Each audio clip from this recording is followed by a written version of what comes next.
మీ మంచితనాన్ని ఆ దేవుడిలా ఎందుకు పరీక్షిస్తున్నాడో అర్థం కావడం లేదు. నీ జీవితం ఏమవుతుందోనన్న భయంతో బతకాల్సి వస్తుంది.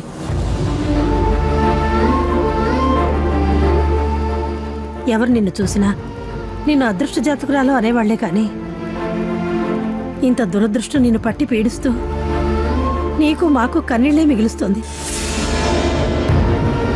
ఏంటో తలుచుకుంటేనే గుండె గుబేలుమంటోంది. అమ్మా, ఏంటా మాటలు?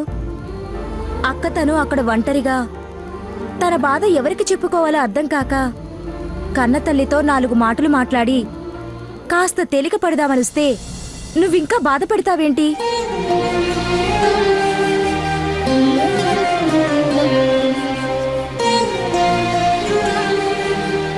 రామ్మా అని పిలిచి దగ్గర కూర్చోబెట్టుకుని 4 ముద్దలు ప్రేమగా తినిపించి అక్క కన్నీళ్లు తుడిచి ధైర్యం చెప్పి ప్రేమ పంచి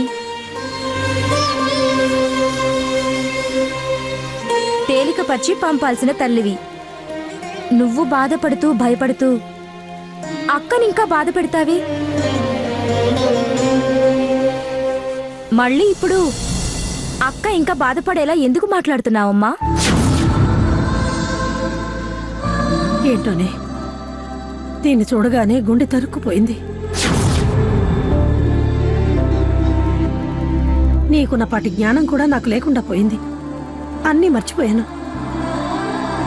రామాధరణి, రా అన్నం తిదుగాని. నన్ను కలిపి పెట్టమంటావా? వద్దమ్మా, నాకు ఆకలిగా లేదు. అలా కూర్చో, నీ ఒళ్ళో తల పెట్టుకుని కాసేపు పడుకోవాలనిపిస్తుంది.